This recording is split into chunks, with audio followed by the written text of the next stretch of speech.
Hello, good afternoon. Just want to go through some current events with you here. We've got the New York Times now admitting the errors in their coverage of the Gaza Hospital explosion. So, if you remember, there was a bunch of protests and riots were started uh, by pro-Palestinian, and we got to be careful here because not everybody that's Palestinian is wicked, but it's a lot like Black Lives Matter. It's not like everybody that was associated with that was bad, but that movement was taken over by a radical element of terrorists, and so now the Palestinian protests have been taken over by a radical element of terrorists. And they work in conjunction with people in the media, and people in the media know that they're reporting falsehoods. That's why they're called fake news, and the term fits. And so now we have here from Ynet News, and I recommend Ynet News to keep updated with the truth that's happening in Israel right now. So Ynet News is a great resource. But the New York Times admitted the errors in the coverage of the Gaza hospital explosion. So it wasn't Israel that bombed that hospital. It was Hamas themselves that bombed the hospital.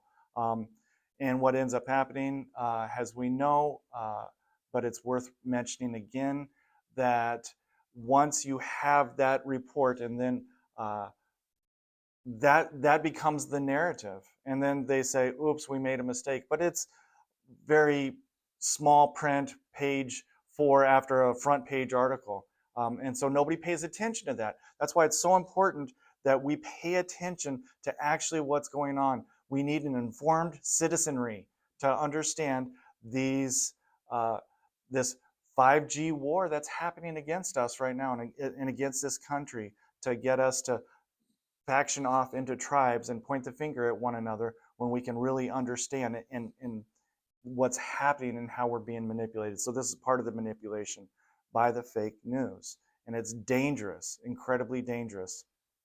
So people have taken this and also this conflict and used it to justify what's happening in Ukraine, and to say that America needs to spend more money in Ukraine, more money in Israel, war, war, war, and push for war. That shouldn't be our first inclination as a country. Our first inclination should be to remove funding from Hamas, to remove funding from Hezbollah, to remove funding from Iran and the people who are promoting this terrorism in Israel, because the terrorism that's happening in Israel is the same terrorism that they are launching against the United States, against freedom. And so, again, we need to be focusing on our borders. We need to be focusing on and building the wall and supporting the dispossessed in Maui, in Lahaina, Maui. We need to take care of our own. It needs to be America first. And we shouldn't be thinking, how do we spend money and start war? We need to be thinking about, how do we pull money back and stop spending so much money? Israel is able to handle, to take care of themselves. And as Iran ratchets things up, Israel is in a position and can, in my opinion, very simply wipe out Iran. The question is, what's the rest of the world going to do? And I can tell you what I believe, that Israel has a right to defend itself. And if they are under attack, and they are absolutely under attack and in war, they have the right to fight back. And if Iran wants to step up into that, and they do, the question is, how public are they going to be about it? Then Israel has the right to defend themselves against Iran, Hezbollah, and Hamas. All right. In other news, I wanted to share this quick little piece that I saw on Twitter from Matt Couch, and basically what we're describing here, what's the magic word to get what you want? and it's replaced with "I'm offended." This is the woke mindset that's dangerous right now, dangerous for our youth, because that's what they're being taught. Be a victim. Once you're a victim, then you're in a position to receive goods, get attention, and that's what's happening. Kids want attention. They want to be paid attention to, and we need to see them and recognize them, but it shouldn't be in a neo-Marxist mindset of saying that everybody is offended or offending. No, we need to toughen up our skin and recognize that this woke ideology and these woke words are incredibly detrimental, and we're falling into the trap of using the language of wokeness to define everything that happens in our world, so that people can fall into one category or another, either oppressed or the oppressor. And so we also see here Sarah Huckabee has taken, the Arkansas governor, has taken this to the next level. And I want to play a clip for you of what she said here. In a moment, I'll sign an executive order banning a number of all sorts of ridiculous words from state government documents. Those include words like pregnant people, laboring person, birth giver, and several other nonsense terms that have cropped up in recent years. This is an interesting place. I applaud the efforts of striking words and woke words from state government documents. But what's better is if you replace those words and replace those laws and replace every document that those are in. Because once we start banning words, then the next word that's going to be banned if we lose an election or an election is stolen, then the word woke will be taken out and Marxist will be taken out. Words that accurately describe the weaponization of government against its citizens. And so you won't be able to say weaponization of government against its citizens. Those words could be taken back. So it's setting a dangerous precedent. So I'm not sure if I applaud the effort. You know, we got to do the right thing at the right time in the right way. This is the right thing. It is the right time, but that's not the right way, in my opinion. So these are little nuances that I'd like to share with people as we move forward. We need to make sure that we're constitutional, we protect the Constitution and the freedoms, and don't set ourselves up for future failure.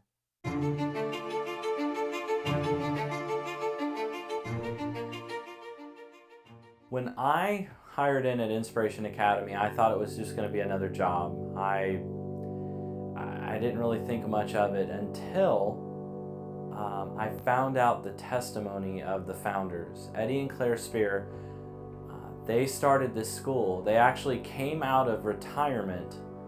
They had sold their company for millions and millions of dollars and chose to listen to God and come out of retirement to start a school so that they could help children and lead them to God.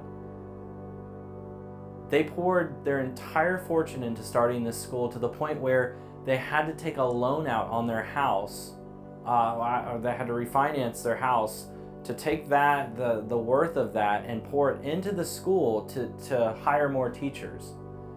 And I thought in my heart, I was like, that is someone I can follow. You know, we see so many people go to the United States government. They start off not rich, and then they leave the government rich. And I think that looking at Eddie Spear, he was willing to take his whole fortune and literally lose everything to start a Christian school for God, to start a Christian school and to lose every single thing that he has to do the right thing and to do what God asks him to do. That is someone I can follow. That is someone who can talk the talk and walk the walk. He did what the rich man in the New Testament could not do. The rich man asked, you know, Lord Jesus, what can I do to be saved? And the Lord said, well, can you go sell everything you have and follow me? And the rich man went away sad because he had many possessions. And as a society, I have just noticed money.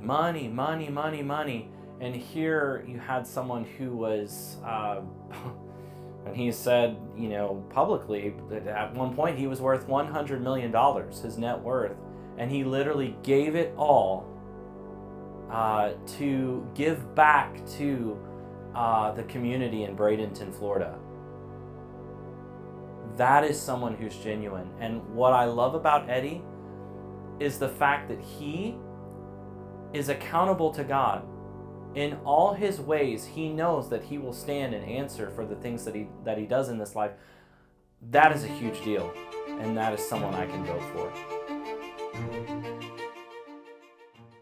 welcome Jack May, the chairman of the Manatee County Patriots, and friend. It's great to have you on. I wish we were talking about other things. I'm looking forward to having this discussion a year from now, and talking about the strength and the unity of the Republican Party here in Manatee. But that's not the case right now. So I'd love it if you just kind of stepped in and started to introduce what's happening right now within the Republican Party, the way you see it here in Manatee County. Right. Uh, it started a while ago. This is not something that just began yesterday or the day before. In fact, my best recollection is it probably started over a year ago. And there were words spoken by people who are in the party, and unfortunately, I think that sometimes, as opposed to speaking to subject matter, speaking to an event, speaking to anything, um, and it being a cogent conversation, it got out of hand quickly. And so we had people saying Kevin Wright lied. And Kevin, of course, defended himself. And then it seemed like we got into a spiral. Yeah. And unfortunately, the spiral has been a downward spiral. Yeah. So outside of the tit for tat, there's, I imagine, a reason for the tit for tat in the first place. Mm-hmm. I have plenty of thoughts on that, but I'm curious on your thoughts as to why the original tit for tat started. Well, sometimes people just don't like to be criticized, and I understand that. But sometimes criticisms are how we discuss matters, how we ferret things out. Yeah. Sometimes criticism should be taken as to when we end all this, what's going to be the positive? How are we going to come out of this? And are there going to be improvements?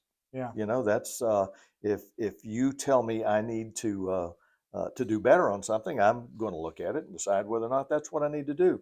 But unfortunately, there is an emotional value that gets into some of these discussions.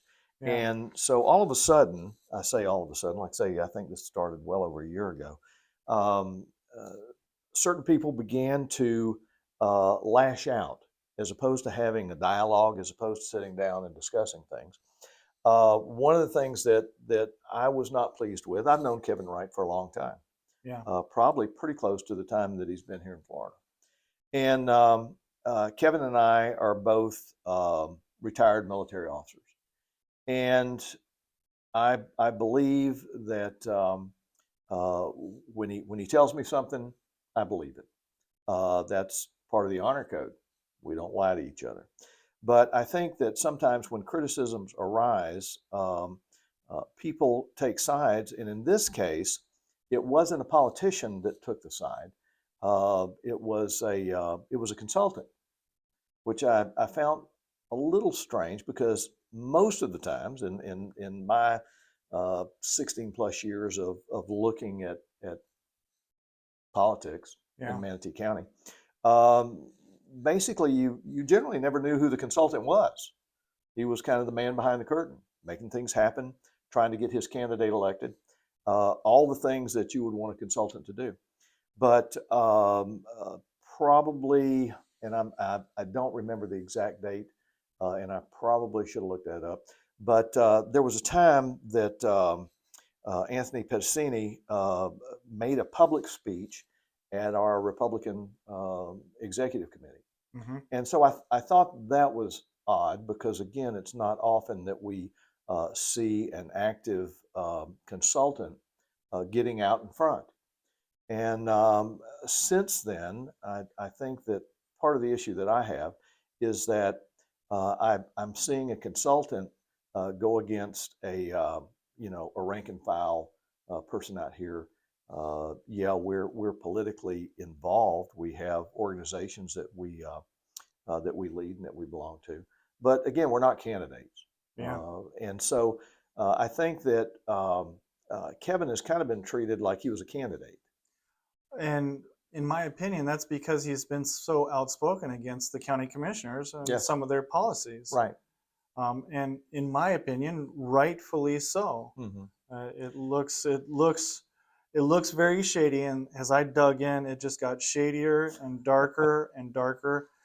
And honestly, from my perspective, I'm coming into this running for Congress and trying to understand the dynamics of what I'm up against. Mm-hmm. What is the political machine that's happening here? And as I started digging and scratching, it just got deeper and deeper and deeper. And what I kept seeing was Anthony Pedicini and Jennings DePriest at the center of all of this dark money.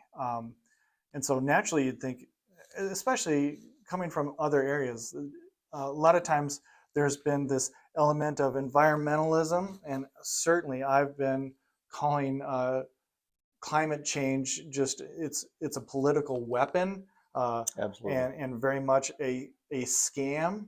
Now I'm not saying the entire science behind it, but the entire science behind it, that's a whole nother topic that we don't need to get into. But a lot of that has been, if you're familiar with man in the hockey stick and the lies that have happened there to continue this entire scam going. So I don't think there's anybody that has stood out and said, no, this isn't right what's happening as far as the climate scam that's Mm-hmm. going on. Mm-hmm. But typically environmentalists have been on the wrong side of these issues because they've been pushing for more and more just government funding and scamming and money laundering that's been happening. But what I found here is that's not the case. It's the opposite. I was shocked that the developers are the ones that are pushing the money and actually not caring about the environment, or not even, let alone the environment, just the development and the growth that's happening here in Manatee County itself. And so as I dug in more and more, I found that it's been very much people using like conservatives to drive home corrupt political agendas. Now, is it a corrupt political agenda or not? It sure looks corrupt. And if people would just disassociate with Pedicini, things would be great. I mean, we would be able to have a discussion, but I don't think there's even a discussion that's being had right now. I don't think it started out as a discussion as it should have.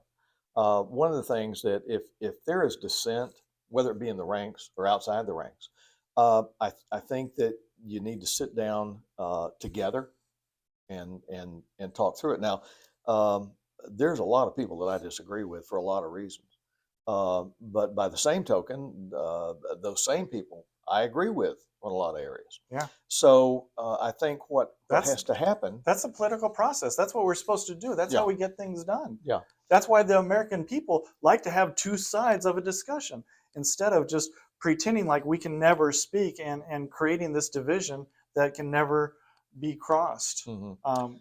I truly think that it should be a discussion. It should be, mano y mano, and find out exactly what each other is thinking. Number one, and number two, also answer the questions that each are going to have. And if there becomes a third party involved that is not primary to the individuals that need to discuss, all that does is just throw a cloud up and a smoke screen, and no one really knows what's going on, and it just causes the anger and ire to grow.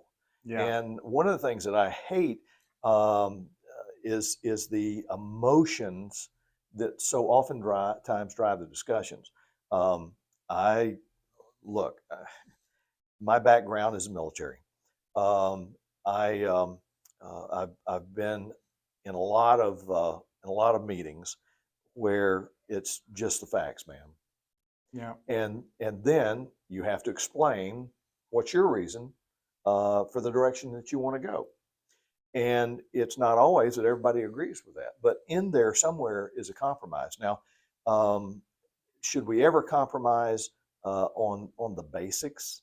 I don't think so. I don't compromise on the basics, but by and large, with the degree of the issues and the number of issues, we're never ever going to be 100% on everything all the time, and it should be okay if somebody else doesn't agree with you. And that's what's happening. And we have a video of Kevin Van Ostenbridge basically shutting down anybody who would come against the wetlands project, which was a legitimate discussion and a legitimate debate to be had. But there was not a debate because it was clear that the county commissioners had all made up their minds, with the exception of George Cruz, ironically enough.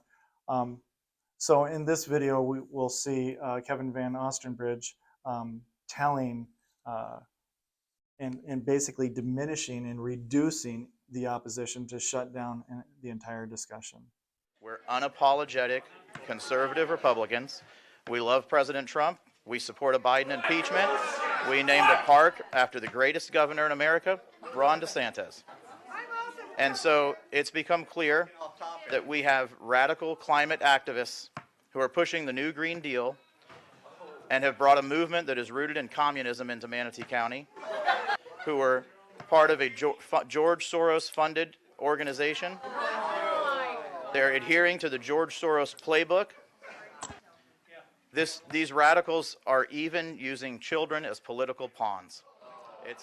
So this same Jennings DePriest, who's bragging in that video clip about trashing MAGA Republicans, and he's a part of the digital assassins of this entire network and infrastructure of bad actors, dark money, and political insiders. He goes on and creates Real Manatee County Conservatives group, and he tries to hide it, and that's all documented there by the work. Who did that? That was in the Bradenton Times, and that was Don Kitterman. Did a fantastic job. Two reporters that we need to know about here, and I just got to call them out. I haven't met them yet, but I'm excited to get to know them. That was Don Kitterman, and also the Sarasota Phoenix does a fantastic job. What's his name? Joe? I don't know how to pronounce his last name. John Seuss? I think that's close. I always just call him John. John. All right, John. John did a fantastic job in his article, and we'll link to these articles so that you guys can look at these articles yourself. But what they've highlighted is that Jennings DePriest was actually the one behind Real Manatee County Conservatives Group, which is trashing Kevin Wright. Now, you just had a podcast with with Bob White, the director of the Republican Liberty Caucus over all of Florida, and Kevin Wright and Michelle Martin. Tell me about what happened on that podcast. Well, it was pretty much an explanation of what the Republican Liberty Caucus is doing in Florida, and the fact that Kevin had resigned his chair position for the county and had taken a position as a regional director. So he was promoted. Right. He was promoted, yet Real Manatee County says he resigned in disgrace. A complete lie, and that infuriates me. That's what I felt like before. We can't handle this. Isn't good, and it makes me angry when people lie and sow discord amongst conservatives, amongst the brethren, is what it says in the Bible in Proverbs. But it's amongst a family of conservatives, people who love freedom, who are fighting for our freedoms here in this country. So that makes me very upset. And obviously, if that's a part of this political machine that I'm up against, and I mean up against, I need to know about it. And I got to speak out against it from day one. And that brings me to the Lavender Group. Again, this is from John in Sarasota, Phoenix. He says that Pedicini, longtime Lavender Group charter member Peter Sorsh. So you got to follow all these bad actors in this network of deceit. So Peter Sorsch runs Florida politics, and he's basically been called, and I've called him out as a pay for play. Now, he came after me when I was at New College of Florida, just said, how long is this Looney Loon? I'm like, Looney Loon going to continue his Looney Loon antics? I can't remember what he said, but immediately was just disparaging me for what looked like no reason. But now I know there is a reason. He's a part of this group. All right, so the Lavender Group, you've got Pedicini, Anthony Pedicini. You've also got Peter Sorsch, but you've also got Joe Gruters. You weren't expecting me to say that name, were you? I wasn't. Well, that's an exciting show. What did I say the first time we met? Intriguing.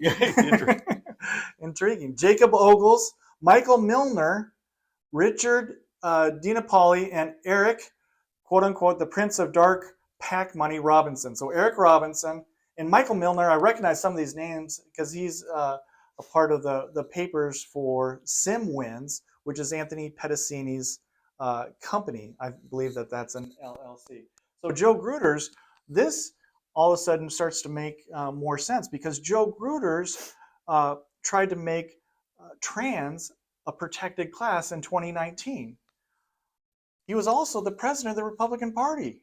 This isn't a Republican Party plank and platform to make trans a protected class. This is not good. Now, I recognize, and I clued in on this, after not being confirmed at New College of Florida, and nobody could answer this question. Now, he's a state senator, and it was the Senate that didn't confirm me, and he's a big player in the state Senate. And I asked my senator, Jim Boyd, and he said, I didn't know anything about this. They just kind of run things through, and I didn't know. Well, you were a part of that, and he didn't know, and that makes sense. They've got a lot of business. But certainly, because I was standing up against gender studies, and I said that trans is a mental disorder. This is it needs to be treated as a mental disorder. Not that I'm angry at people who are struggling with this. It's actually more about love and not affirming a delusion. That's a whole nother topic, but I'm definitely sideways with Joe Gruters on this issue. And so I'm the most outspoken one at New College of Florida saying we need to get rid of gender studies and saying that trans is a mental disorder. Mm-hmm. So now it makes sense why they didn't just not confirm me. They just kind of quietly let it go. Just quietly didn't put me on that list with Chris Rufo and the rest of the trustees there. So it makes a lot more sense. This Lavender Group that I've been up against the whole time, haven't even realized it. Now it starts to make a little bit more sense for me. What I find amazing in politics is the fact that so oftentimes it's like having two different conversations with two different people about the same subject, and that's confusing because I think all of us, if we're on the same team, so to speak, and we've got an issue, then again we should be able to talk about it. We should be able to pick up the phone and go, "Hey, I'm kind of sideways with you on this." Okay, that's between us, and not to use I call it the political underhand in order to get what you want done, and it takes it outside of the view of the constituents. That's exactly right. That's exactly what happens where people aren't forthright with their word. Will do whatever it takes to get ahead and I wouldn't even say get ahead, to hurt other people. They will simply lie and profit from lying. And Anthony Pedicini, has he started and pretends and portrays himself as a conservative, what he is a political fraud. I don't know how else to say it. I'm not going to shy away from the comments that I've made on Twitter. He's a political fraud that will say whatever it takes to accomplish his political ends, to gain more and more power, to build up this political machine. I don't know all the motives, but I can tell you that he started the Progressive Values. What was the name of that? Is PAC or an LLC? Mm-hmm. Progressive Values, and we'll put a clip of that up. He's the registered agent for Progressive Values. Now, this doesn't make sense that he's pretending like he's running around and wrapping himself in a flag and with Kevin Van Alstenbridge and campaigning for him as though he were a true blue conservative, when he's actually has an example and has a history of attacking America First candidates, left and right, by pretending to be a conservative and lying like he just did with Kevin Wright. This is not right. No pun intended. And it makes me upset. It makes me very upset. So I'd rather just call these things out and recognize that there's all kinds of dark money that's being funneled into SimWins, which is Anthony Pedicini's group, and also Top Lobster, which is the digital assassins of Jennings DePriest, who are the ones who are attacking Kevin Wright right now. They're used Wright 3 different ways. And I'm not sure how to spell that now. But here again, if you've got an axe to grind, and you need to be able to state the facts as they are. You need to state what your position is. If you're going public with it, state what the other person's position is and what you disagree with.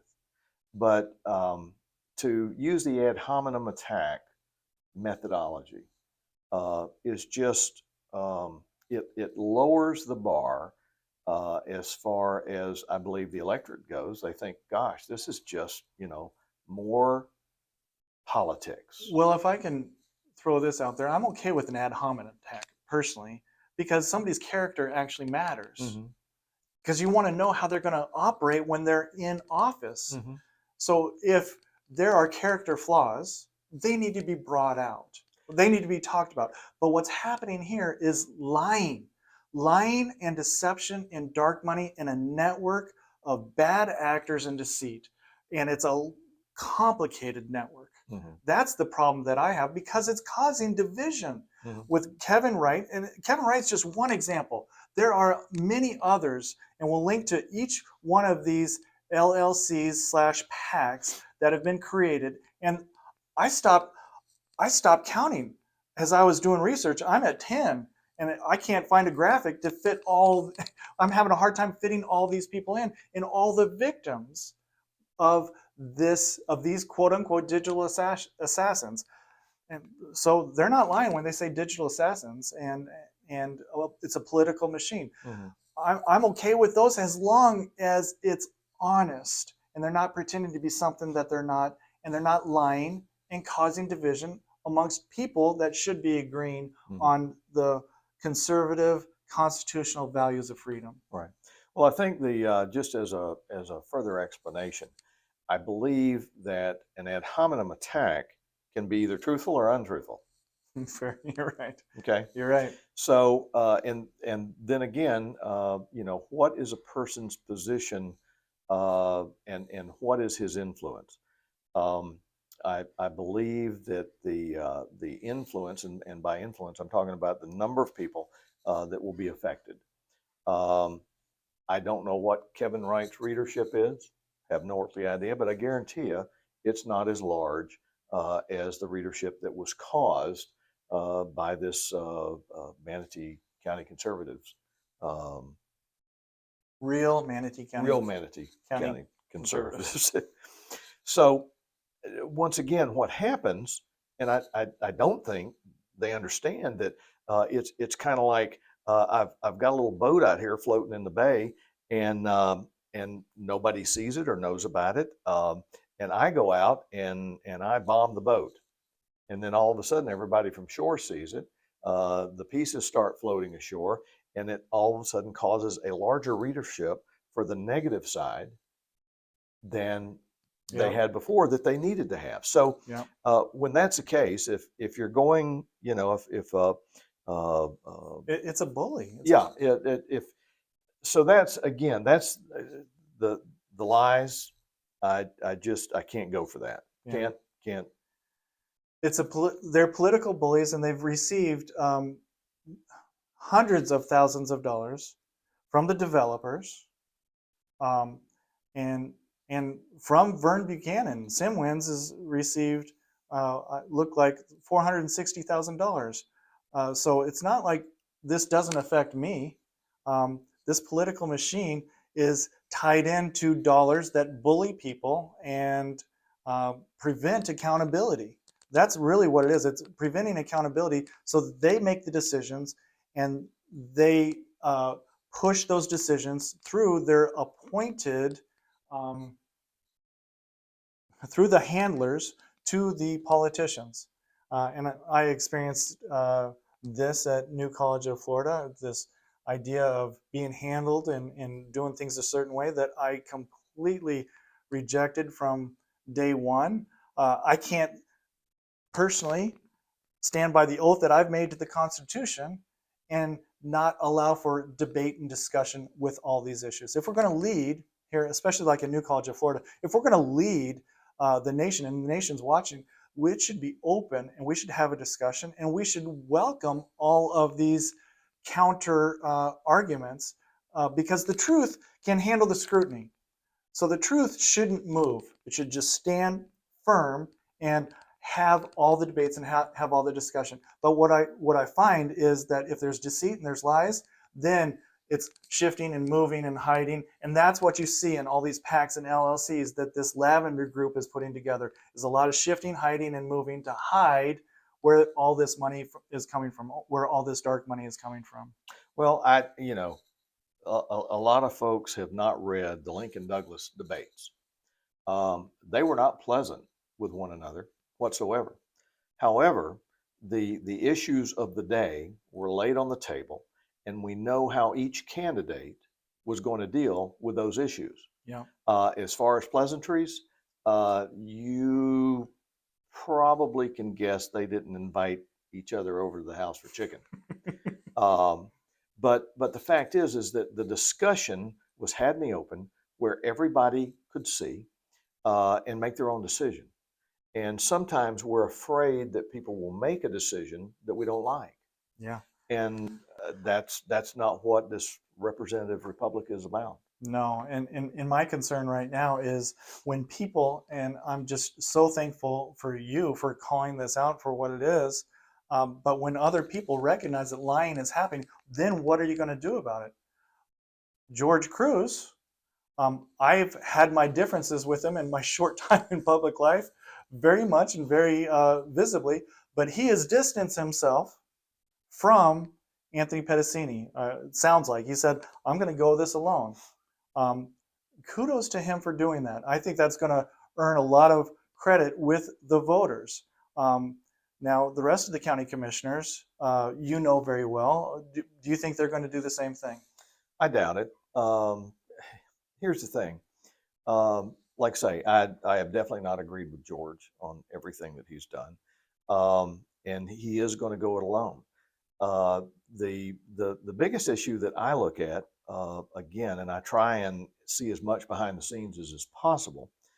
And I also, very few people look at the votes. Yeah.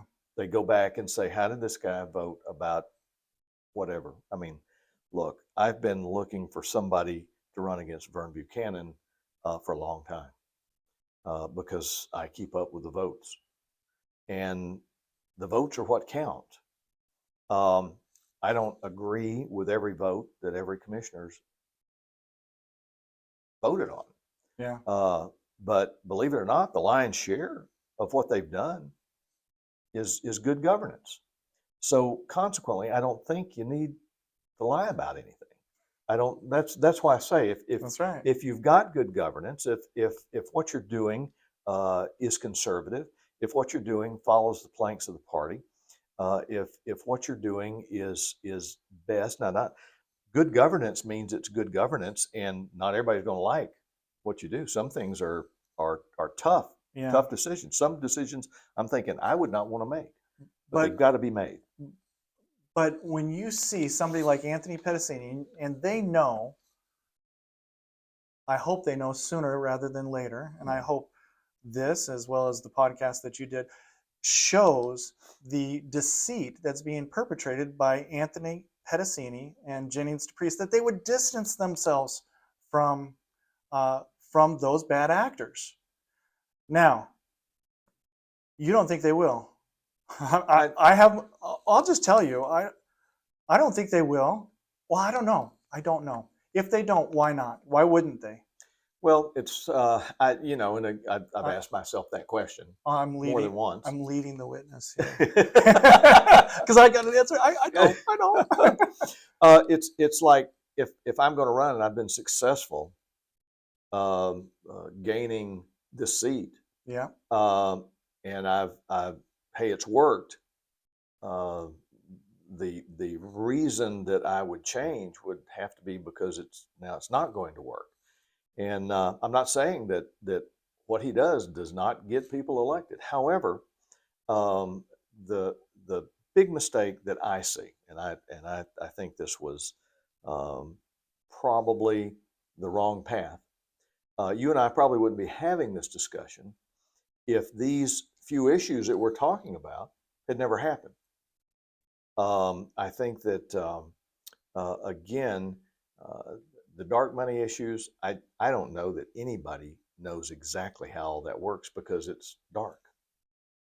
I mean, it's just. Well, I think John and Don Kitterman, I want to say his last name, Suss. They did a fantastic job, and I'd encourage everybody, and we'll put the links in this video to look at this and study it. And I'll keep trying to explain how this dark money works as best as we can understand it. So there's visibility that's provided by the law, but then there's shifting, moving, and you have to really look behind the scenes to see some of these things. They did a great job. So you're right, but we can find more, and we can see more, and we can let the public know more so that they can hold those county commissioners accountable and saying, please just distance yourself from them so I can trust that you're making a decision in my best interest rather than the best interest of somebody else, of dark money, and in this case, developers. And there's nothing wrong with developers. We need developers, but we can't be completely beholden to all their needs. They need to participate in the framework of local government appropriately. But think about this: had Anthony not gotten out in front of the public on this and had not gone in attack mode where he didn't need to, like I say, I think our conversation right now would be different because, again, I think he shot himself in the foot. Honestly, I would have found another way because the political machine that is pushing again and again for votes that don't represent we the people, that Vern Buchanan, again, I'm coming into it looking at Vern Buchanan and then looking at the district and saying, what's happening here in the district and what could be the best thing that could happen in the district? The best thing that could happen in the district is freedom-loving constitutional conservatives unite. But there's division that's happening there, whether we see it clearly and he's standing up proudly in front of the REC declaring it, or it wasn't happening. I don't know, maybe I'm patting myself on the back here, but I think I would have found it because this is what Manatee County needs. It needs unity, and it needs to get rid of the bad elements that are sowing discord and preventing us from being a stronger county and being a stronger place for our children and a better government here locally. Well, usually when people shoot themselves in the foot, they never take the gun out of the holster. These expressions are so good. I love these expressions. I got to think about it. Okay, I'm with you. Yeah, he should have stayed behind the scenes, and it wouldn't be quite the issue that it is. I'm glad the issue. Honestly, my wife and many people have been praying for this county and been praying for this country for the dark deeds to be exposed. And I believe that's what's happening. Well, sometimes they expose themselves when they least expect it. Yeah, without even taking the gun out of the holster. Yeah. Then I'll be meeting with Jason Bearden on Monday, so I'm excited about that. We'll see how that goes, and I just want to encourage the public to get more involved, to get more educated, to understand the situations that are happening, and put pressure on county commissioners, because I believe that they're not disassociating with Anthony Pedicini and Jennings DePriest because of fear of going against that machine. And That very well could be. they don't want to go against that. There's no reason to make enemies if you don't have to. Mhm. And the public is not aware enough to call them and hold them accountable, and say, and to be like Kevin Wright and you, and be involved and say, this isn't good. This isn't good. Regardless of the issue, you look like you are representing developers and not representing your constituents. Just distance yourself from Anthony Pedicini and Jennings DePriest so that you can have a clear conscience. Just speak it out and distance yourself from them. I think the voters in Manatee County would have a whole lot more confidence in the county commissioners if that were to take place. And I urge the residents to let their county commissioners know. Yeah. Well, I think that, messaging is everything. And the reason that is, and I had somebody the other day said, Jack, why is the message so important? I said, because the message helps to form the optic, what you see in your mind's eye when you hear the message. And if the messaging is such that the optics that you have are not true, or if they, in order to make the messaging work for them, that it has to be an emotional bend. It has to be something that's built up bigger and greater than it really is. Then when you stop and think about it, that's a lie too. So I think that not enough time is spent on messaging, both before, during, and after, regardless of what the event is. If you want people to know something about what's coming up, you got to tell them, this is what's going to happen. This is a reason why. Take a look at the debate. You make your decision. But instead, generally what happens, and it doesn't matter if it's in the legislature, it doesn't matter if it's on the dais, it doesn't matter if it's at the school board, if all of us are hearing it for the first time and having to draw our own conclusion without any background, without any knowledge of the subject matter, not having any time to figure out what's going on here and how do I see this, then things happen and it becomes a defensive mode that those who are legislating have to go into. They have to defend what they've done, as opposed to explaining what they're trying to accomplish. Yeah. And that's not a good seat to be in. No, that's a good point. It's a good point. With that, kind of a little segue into that, we talked about this before, and the end game that I see for Manatee County Republicans. You remember what I told you? I'm testing you. What's my end game? Well, we're going to do it right. We're going to heal it up. That's right. Thank you. You remembered, yes, and that tugs at my heart. It's healing. There's healing that needs to happen because there's been so much discord and division from people, from brethren, from family, from people who share the same values, and we need to heal. Mm-hmm. We need to heal. Yeah. Again, that's the end game that I see. Now that doesn't mean it'll look like healing as I'm calling things out and just jumping right in full, 2 feet in into the fight. But the end goal is absolutely that. It's healing. We call that a 2.5 in the tuck position. I call it a triple Lindy. You don't know that one. You're going to have to explain yourself. Triple Lindy, it's old school. Yeah. Rodney Dangerfield. 3 Lindys. All right. Well, thank you so much for everything. I'm enjoying our developing and growing friendship. Sure. Thank you.